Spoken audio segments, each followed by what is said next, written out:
Hello, everyone. So we'll kick off with the presentation. So we want to present what we do, what I've been doing for a number of years, 17 or so years, systems modeling. So modeling systems, we'll give you a few examples, why we do it, why it's so important to do this, to speed up development times, to have more robust products at the end of it. And it's something that the company has been doing for uh, just over 26 years now. So we have been representing systems that maybe are in concept phase or already exist in real life in a virtual environment on PCs to understand better how they work. And Andreas mentioned earlier that there's a lot of things that are really difficult to measure, really difficult to find out in physical experiments that simulation can help us explore and find out about. So the main office is in the UK. We also have two offices in North America and one in South Africa. The two offices in North America are there to support the NASCAR and IndyCar activities. So we do a lot of virtual twin work for them and driver in the loop simulators for them. And it became really difficult to support them from the UK. We are a Dassault Systèmes partner and became part of Technia in 2022, so just over 2 years ago. And what did we bring to Technia? We brought our expertise of systems modeling and simulation. And we have a global customer base. So I'm going to maybe move on to the next slide very shortly, actually, because I mentioned some of this information already. But what we do is we build application libraries to explore different types of systems. It could be a vehicle, it could be part of a vehicle, it could be a heating, ventilation, and air conditioning system in a building. It could be a whole building, and understanding where the energy gets used and how we can optimize that energy usage to reduce CO2 emissions, for example. So, systems engineering is part of model-based systems engineering, MBSE. And we're typically running on much faster timescales than CFD, computational fluid dynamics, and finite element analysis. We want to understand how all the parts in the system interact with one another. So we're looking at a very sort of large scale. So we're zooming out quite a bit compared to CFD and finite element analysis. And we want to make sure that all these parts of the system are working together nicely. So for example, in a vehicle, it could be a battery, electric motors, heating and cooling system, the cabin as well. How much energy is used to heat and cool that cabin? If it's an electric vehicle, what does that mean in terms of the range you have with that battery for and keeping the occupants cool or warm in the cabin? So we don't necessarily require test data to start exploring concepts. So let's go back to very early stages, and we want to do some what-if analysis. Will my idea work? Have I got a big enough electric motor for the application, for a crane maybe, or for an electric vehicle? And start exploring the system. Start to think about what sizes of components you need to achieve your objectives. Thinking about how that system is going to be used in real life and what objectives does it need to satisfy. So we can shorten development times, shorten the cost, reduce the cost of development, and bring products to market quicker and more robust products as well. So I've got an automotive background, David's got an automotive background, but the software we use was conceived right from the start to be able to model any type of physical system. And so this is just a small subset of the different industries that use exactly the same computer language, modeling language that we use for automotive to model all sorts of other physical systems and the interactions that happen in those systems. I'm not going to go through all of these applications. This is just to give you an idea of all the different applications we have applied the same exact modeling language to, the same exact software. too. So to pick out a few different ones, okay, obviously we've got automotive. We have water pumping systems for drinking water and to supply towns with water, golf buggy modeling, but also watch mechanisms, so mechanical watches to try and improve the efficiency of those gear trains so that the watches can recharge through the motion that they are taken through on your wrists and require minimal recharging on particular recharging rigs for those types of watches. And so really diverse range of applications here. We're going to go through a buildings modeling example, and then David will take you through a much longer example to show how it can be used from concept to optimization of that product.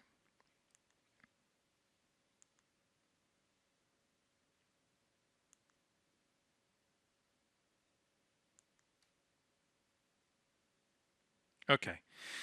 So before I hand over to David, I just want to paint the picture here of a diverse range of applications we can have. So I started off in automotive, and then more recently, probably the last 5 or 6 years, moved more into buildings thermal management. So we heard earlier about the CO2 involved in construction, but also once those buildings are constructed, there's a lot of energy used to keep the occupants warm or cool. But maybe it's machines like data centers, or it could be battery stacks that are stored in warehouses, for example. And so to give you an idea of the types of systems we're modeling here, it could be, for example, this room. So we're all living, sitting in a system in here. We have a room, we have some air in the room, we have to take into account the lighting that we've got in the room, the heat it is generating, the electrical energy it's using, the heating and cooling, but also externally the environment. So how does the environment impact the energy usage of the HVAC system? How much solar radiation hits the windows and the partitions? How much of it gets absorbed? How much of it gets reflected? And how much of it gets transmitted into the room? And to be able to predict how much energy is going to be used by a building to keep the occupants or the contents at the desired temperatures and habitability, we need to model all of those interactions, and we use one tool to do all of that. So this is a buildings application. I'm going to pass on to David, that will take you through a durability analysis project we did for an OEM a few years ago, and we're just starting the second one for another large OEM. So definitely moving into more and more people, companies moving into this virtual testing of systems to achieve more robust products in a shorter amount of time. So I'll pass over to David now. Thank you.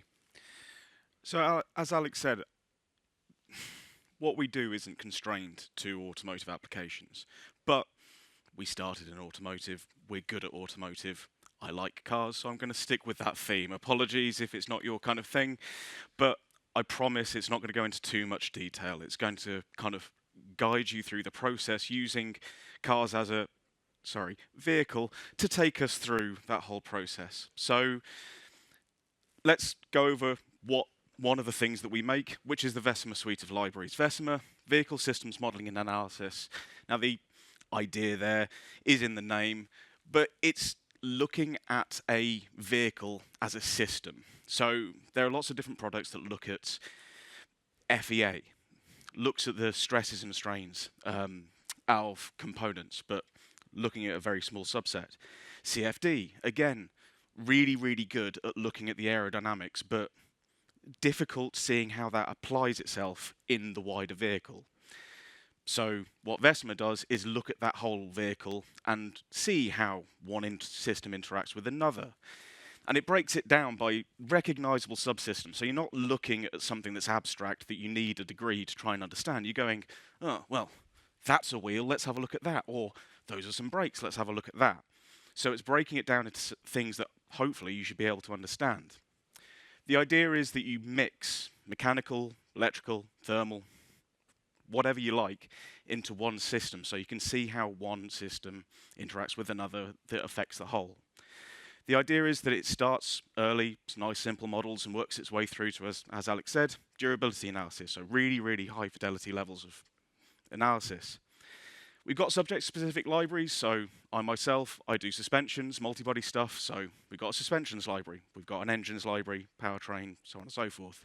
The idea is that you only really need to look at the areas that you care about. The rest of it can be as simple as you want it to be. So let's take that a little bit further. So we're going to start with the idea that you start with a concept. Now, in concept analysis, as described previously, you're looking at the what-if questions. Now, you're looking at a really simple model. Now, it looks complex, but it's not. You're thinking of a nice, simple engine, don't care about suspensions, don't care about tires, so we're doing really, really simple things, but you're getting a lot of data. Now, it can be scary if you don't know what you're looking at, but if you do care about it, you can go into as much detail as you want. You add the detail where you have it, and then you can see what happens if I change the battery size, what happens if I change the motor size, what happens if I'm carrying 5 kids, what happens if I'm carrying a trailer. All of those things can give you a good idea of what you need from a vehicle. So in that concept stage, you're looking at what happens if, and why do I need these things. We then move from concept, where you're doing all of those investigations, into optimization and investigation of specific subsystems. Now, this is where you start getting interesting things, in my opinion at least. So you're looking at, this is a double lane change, so you're looking at how a car is performed and how those things interact. You can start optimizing things like kinematics and start looking at, okay, if I get a bit more toe in, or if I change the layout of the wheels and so on and so forth, how does that affect my safety, my handling, my comfort? And then you can start looking at optimizing things like thermal systems in this case. So this is looking at the cooling loop. And you can start looking at those each individually on lots of test benches and looking at those things, at how each individual subsystem works, but then bring them together in that original model and move that model through development as time goes on. The model builds in complexity as data is provided.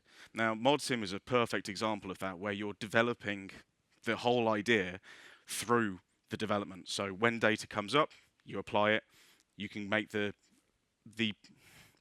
representation of your vehicle or whatever it is that you're using more accurate, so you can get more data out.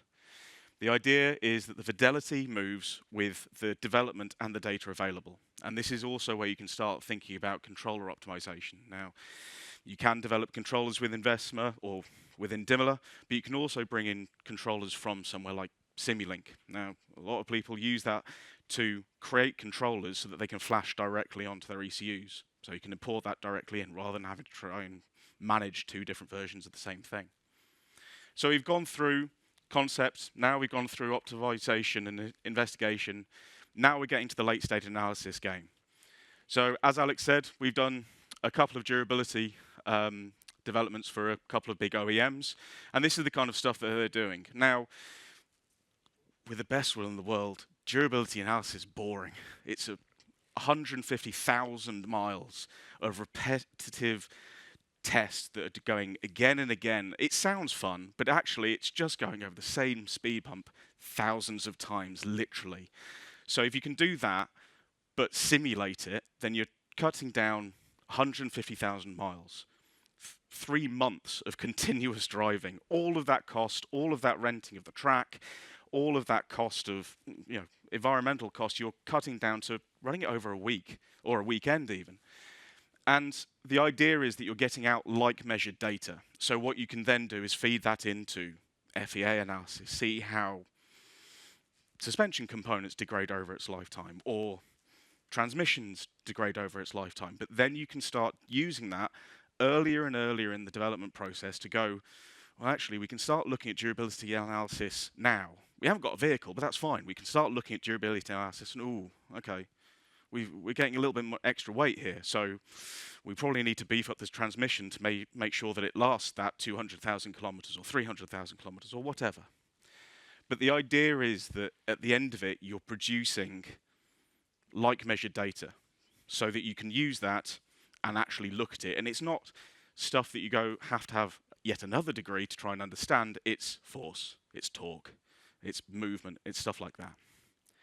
So we're going from concept all the way through to late stage analysis. And the idea is that once you've got this, it's not just once. You've got this, you've tested it, you validate it. So then you can start going, okay, what about the next vehicle?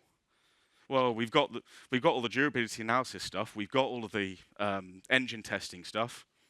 Well, we're just doing a different version of an engine. Okay, we'll start again. But you've got all of those models that you just give a bit more data to. Change the data.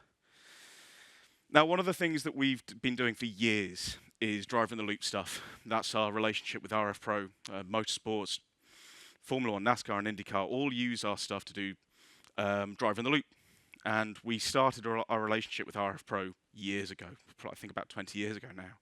Now, they're one of the best at virtual environments. They LiDAR scan the tracks on the Monday before every race. So every Formula One team get a brand new version of the track 3 days before a race so that they can run all of their tests, again, using the software to see how differently the car performs.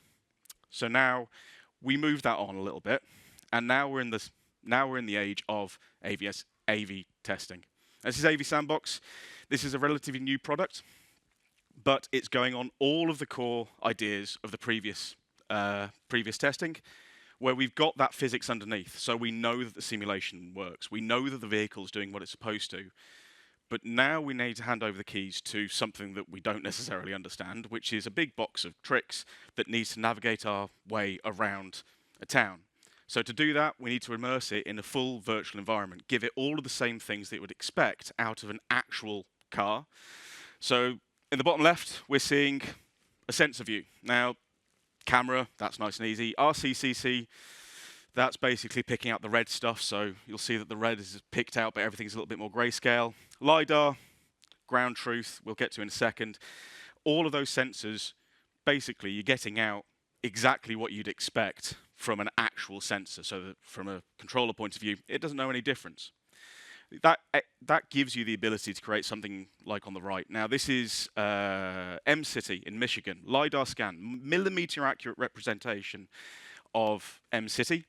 And this is the AV Sandbox bot just driving around, and it's got its own controller, and it's driving around, it's recognizing everything. And the idea is it's creating edge case testing. So instead of driving 100 million miles on nice, simple roads, we want to see what happens if a dog runs out. What happens if a tree falls down? What happens if the sun glare gets rid of the cameras and you've only got LiDAR? All of those things you need to test, but instead of doing it and risking hundreds of thousands, millions of pounds or euros worth of physical equipment, do it all virtually, run it, see what happens, make a change, run it again. That's the kind of evaluation that we're looking at. Now, to take that one step further, we've got some investment from the UK government, and this is something that is running actually today. Down in Bath, we've got an airfield where we're doing some sensor testing and seeing how different sensors react to different conditions. Now, this was actually some old testing that was done in Scotland at the start of the year. We didn't have as much snow as we'd like, but this is the kind of thing that happens. So this is normal, nice and happy, sunny day, and this is what happens with snow. And this is what this is what an autonomous vehicle is seeing. So you can see how degraded the data is. So this is what it's using to drive you around. So if you don't know what that's going to do to your car, you can't really trust it. So that's why you need that data really, really early. And as we say, we're doing 15 different 15 different sensors, and the idea is to recreate that. Tuned randomness is always a weird way of putting it, but it's essentially trying to create that noise in a certain way so you can trust and validate that the snow is doing what it's supposed to, simulate it. The rain is doing what it's supposed to, simulate it, and so on and so forth. But the idea there is that we're not just taking scientific papers and creating it, we're actually creating the data. We've got a series of experts that are going through that data and creating that perfect representation of snow, sleet, rain in the testing scenario. So you can just let the simulation go and see what happens, really. So yeah, that's us.